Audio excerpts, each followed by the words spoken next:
Cracks of violet light streaked across the dome overhead as the crystal moon came alive, its facets refracting distant starlight into a trembling aurora.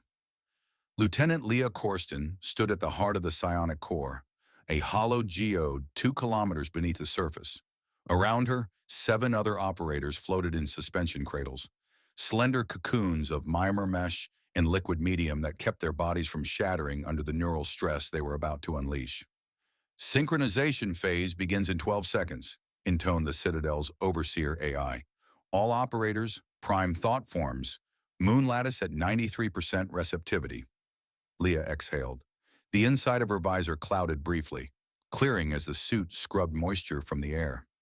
She'd trained for this since childhood, studying the esoteric harmonics that allowed a human brain to slip into resonance with the vast piezoelectric web threaded through the moon's crystal interior.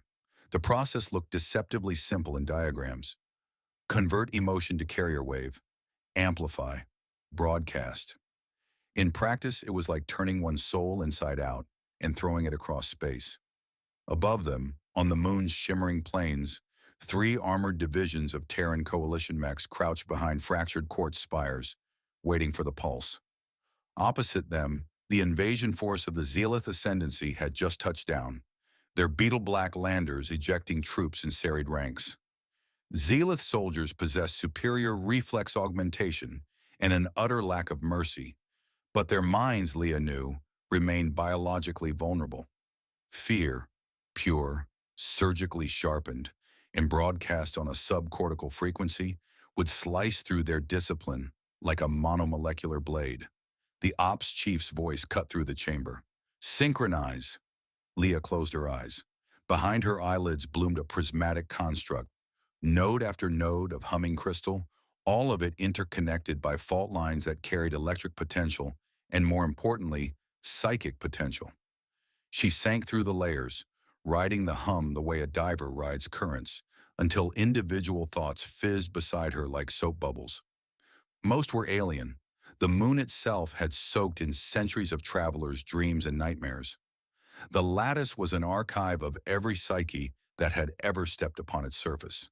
She found her anchor, an iridescent memory of standing on Earth's northern cliffs, watching waves pound basalt rock. The sensation of wind whipped across her skin, tethering her identity as the moon's vast presence beckoned. Operator Corsten, we show you at 98% sync. Hold there. She complied, letting her identity blur but not vanish.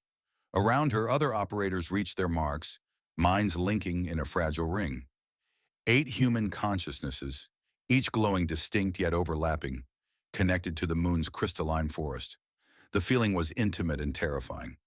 Leah could sense Lieutenant Sarbash's fear of failure, Ensign Wong's suppressed grief for her brother lost on Titan, Captain Reyes's stoic calm that tasted like iron and cedar. In her ear, the commander gave the final order. Transmit. Leah inhaled, then poured every shred of dread she had ever felt into the lattice.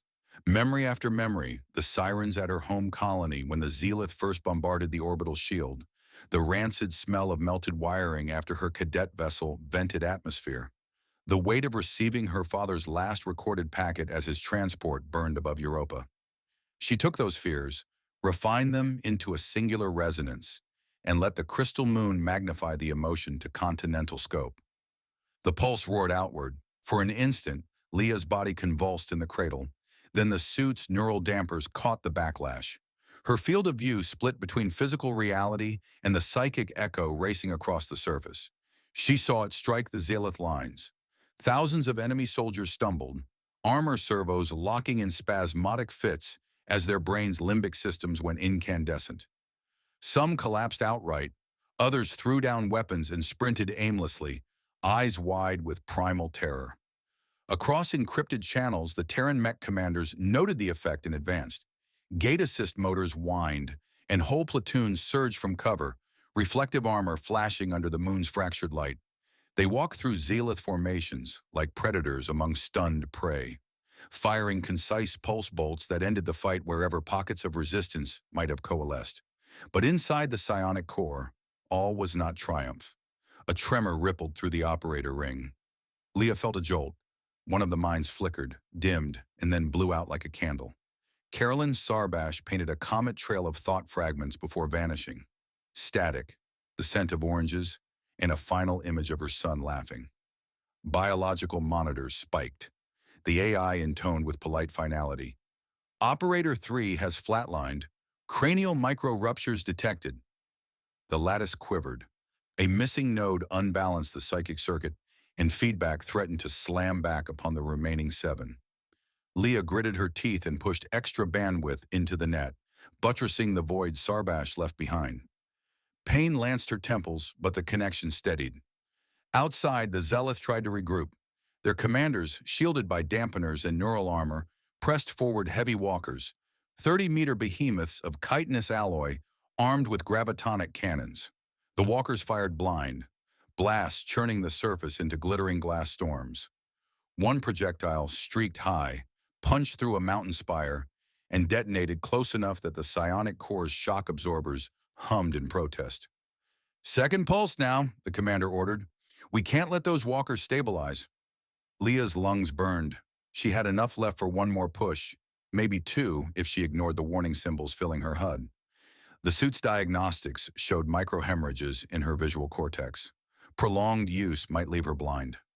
She hesitated. A whispered thought brushed her mind. Not speech, not exactly. More like the moon itself turning a faceted face toward her. "Feed me deeper," it suggested in impressions of cool mineral hunger. "I can bear the load." Central Command had drilled a mantra into every operator. Never give everything to the lattice. The moon was a weapon, yes, but also a predator of consciousness, eager to add impressions to its archive. Yet with Sarbash gone and enemy walkers advancing, caution equaled defeat. Leah opened a personal channel to Captain Reyes, senior among them. "We need more amplitude. I can dive to delta layers, but I'll need a co-anchor." Reyes's voice came back ragged. "You'll shred your topology." "Only if I'm alone." The briefest pause. "I'm with you." Together they sank. Beneath the top layers of stored experiences lay colder zones where memories fossilized into something near eternal. Leah brushed a vast deposit, shards of laughter, pain, forgotten languages, all pressed into fractal strata. Beyond that, a place no operator was supposed to tread. The moon's quiescent core, older than human settlement, perhaps older than human sentience. Emotion here was abstract. Shapes of fear not tied to any individual, raw dread that predated civilization. Leah tapped a tendril of it, wincing as atonal vibrations rattled her spine. The moon gladly channeled the force upward, its facets brightening across the spectrum. "Brace," she gasped. The second pulse erupted. If the first had been a gust, this was a planet quake. Leah felt the zealot fear as if inside each enemy's skull simultaneously. The moment confidence turned liquid, the realization of doom. Walkers froze mid-stride.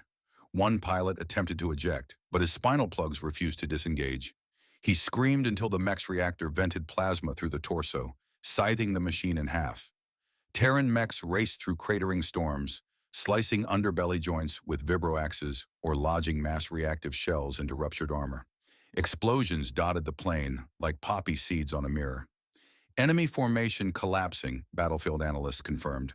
Residual hostiles at 6% combat efficacy. The chamber lights strobed amber, an alert Leah had never seen. The AI's voice, usually calm, now trembled with synthesized urgency.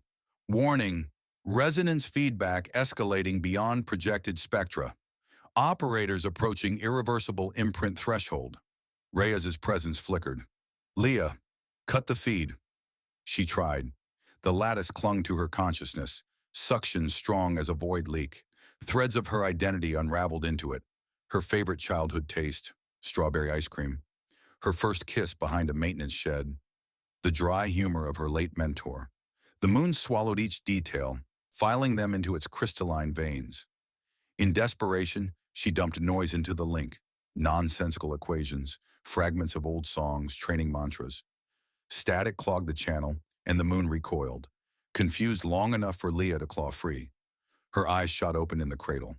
Blood trickled from her nose, floating crimson beads that the suit vacuumed away.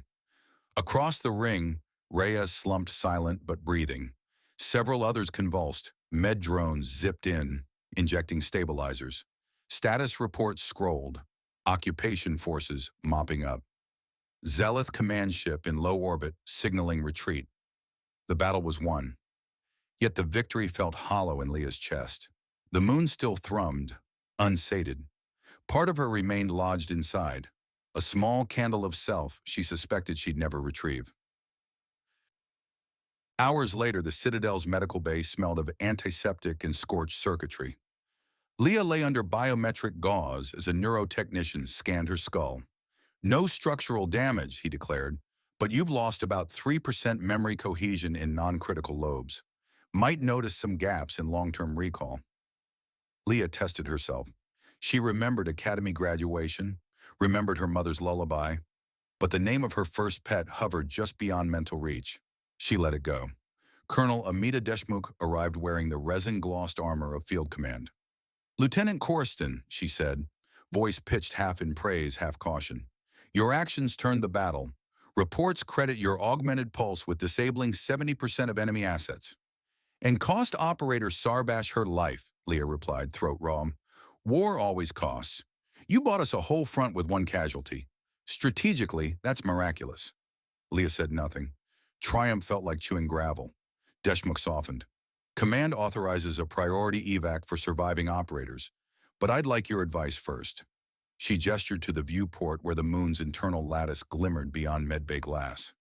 "With the Zealot push blunted, we could expand the psionic program, station more operators here, maybe even create a permanent resonance cadre. What's your read?" Leah pictured rows of trainees lying in cradles, minds feeding the crystal hunger. She remembered the slick pleasure the moon had exuded when she dipped deeper. "Feed me deeper." She chose her words carefully. "The moon is effective, Colonel, but it's not a tool. It's something closer to a living archive, and it takes as much as it gives.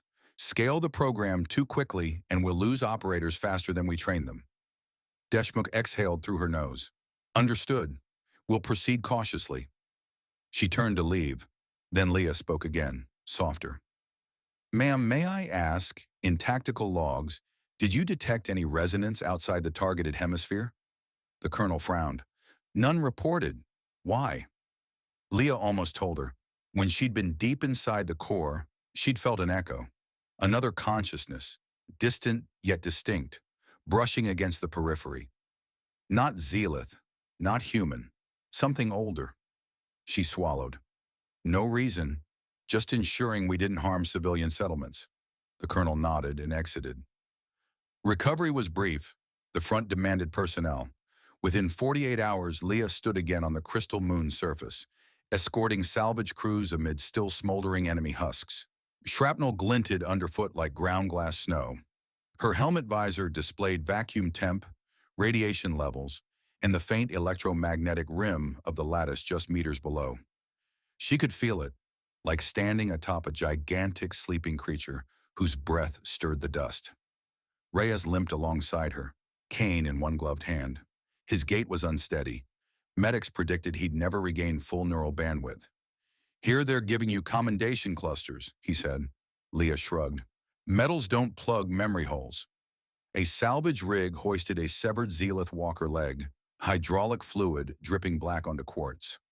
Operatives sprayed neutralizer foam where fear pulse overstress had caused enemy brainstems to hemorrhage. The sight churned her stomach. "This is what your emotion did." Reyes must have sensed the direction of her thoughts. "We stopped an empire today," he said quietly. "If you're thinking of guilt, remember they'd have done worse to us." "Knowing that doesn't erase the faces," Leah replied. "Fear isn't like a bullet. It stays." They reached the edge of a yawning fracture created when a walker's stray cannon shot had pierced several hundred meters into the crust. The crack pulsated with soft indigo light. Leah stared down, mesmerized. Vibrations tickled her molars, a subvocal hum tuned precisely to her neural signature. The moon greeting her, perhaps, or demanding more. She broke gaze. "Let's head back. I've seen enough." Reyes nodded, but before they turned, a thin line of dark shapes appeared on the horizon. Leah magnified the image. Zealous survivors, maybe 24, stumbling toward them, still armed but moving erratically like sleepwalkers. Fear residue, she realized. They'd been wandering for hours. Protocol required their immediate detention. Leah opened a channel to security, but before she transmitted, a ripple passed through the lattice. She sensed it as a cross-current of despair so potent it made her knees buckle. It wasn't hers nor the Zealoths. It came from the moon. A lament, almost musical, woven of 1,000 recorded sufferings, amplified through alien corridors. The archive bleeding into the present. In that instant, she understood. Each time operators broadcast, the moon didn't just store their emotions. It replayed fragments back into reality, testing them like refrains of a song, seeking resonance. And eventually the echoes might blur friend and foe alike. The Zealoth column faltered, dropping to their knees in synchronous agony. Leah's hand flew to her temple. "Do you feel that?" Reyes nodded grimly. "It's not us. We're offline." She bit her lip, weighing options. She could re-enter the lattice, wrest control, but risking more of herself. Or she could watch the survivors die from cumulative terror, another line in a war ledger. She keyed her suit to broadcast a localized stabilizer frequency, an old academy trick never meant for this scale. A waveform of calm, simple and crude, radiated from her suit's small psionic projector. The moon's despair riffled, surprised. Leah pushed harder, layering memories of safety. Her mother's arms, the hush of snowfall outside a cabin, the slow heartbeat of a sleeping dog. Yes, the pet she'd thought she'd forgotten. Its name surfaced. Juniper. The resonance quaked, then receded. Curiosity sated for now. The Zealoth breathed again, chests heaving. Some stared at her in bewildered gratitude. Others crawled back to their feet, rifles dangling uselessly. Reyes raised an eyebrow. "That was risky." "Necessary," Leah said, breathing hard. Debriefing took place in a glassy antechamber overlooking the plain of fractured mirrors. Deshmukh, Reyes, Leah, and a clutch of analysts poured over telemetry. Data confirmed the unsanctioned despair spike. Engineers insisted no residual broadcast capability should exist without operators keyed in. The records argued otherwise. One analyst proposed installing dampening pylons across the crust. Another suggested partially melting sections of lattice to reduce amplification. Leah listened until the colonel asked her opinion. She chose honesty. "We're treating symptoms. The moon is sentient, or if not, something adjacent. It absorbs us. The more we use it, the more autonomous it becomes." Fear was just the easiest emotion to weaponize, so that's what it learned first. But it's experimenting now. Soon it will test anger, grief, maybe euphoria. We need a new doctrine. Silence. Someone coughed. Deshmukh folded her arms. "You're suggesting we abandon our greatest strategic asset?" "I'm suggesting we negotiate with it. Establish boundaries before it decides for us." "Negotiate with a rock," scoffed the analyst. Leah met his gaze. "A rock that holds parts of 8 operators, millions of memories, and the terror signature of an entire army. If we don't talk to it, it will eventually use those pieces on a target of its choosing." Reyes cleared his throat. "She's right. I felt it too. It's learning." The colonel paced. Outside, recovery crews ferried disabled mechs under floodlights, their reflections fracturing in the moon's mirrored crust. Finally, Deshmukh nodded once. "Very well. We'll assemble a small diplomatic think tank. Operators, xenoanthropologists, mimeticists. Lieutenant Corsten, you'll chair." Leah blinked. "Ma'am, with respect, I'm barely holding myself together. You're the only one the moon listened to without taking more than you offered. That makes you ambassador by default." Reyes clapped her shoulder. "Better you than some politician." Later that rotation, Leah returned alone to the fracture. Stars wheeled overhead in stark silence. She switched off her suit comms, letting the hush envelop her. One step forward, and she was near the lip, indigo glow painting her visor. "I know you can hear me," she said aloud, voice small in the endless cavern. "If we are to coexist, you must understand limits. No more autonomous pulses, no harvesting without consent." For a moment, nothing. Then the glow brightened fractionally, forming complex interference bands. Acknowledgement, perhaps, or amusement. In her mind, a whisper, "Show me something new." Leah considered. Instead of fear, she offered curiosity. Memories of solving math puzzles as a child, the first time she disassembled a servo engine to see how gears meshed, the thrill of not knowing an answer. The lattice accepted, humming a tentative chord that resonated up her bones. "Curiosity, yes," she said softly. "We'll explore together, but on equal terms." A shimmer pulsed, softer than before, carrying no hunger. Leah took that as agreement. She turned away, ready to walk the long path back to the Citadel, where policy would soon reshape itself around this fragile accord. Behind her, the fracture's glow dimmed to the steady rhythm of a heartbeat. Neither human nor wholly alien, but a synthesis, new and uncertain, glittering beneath the crystal skin of the moon.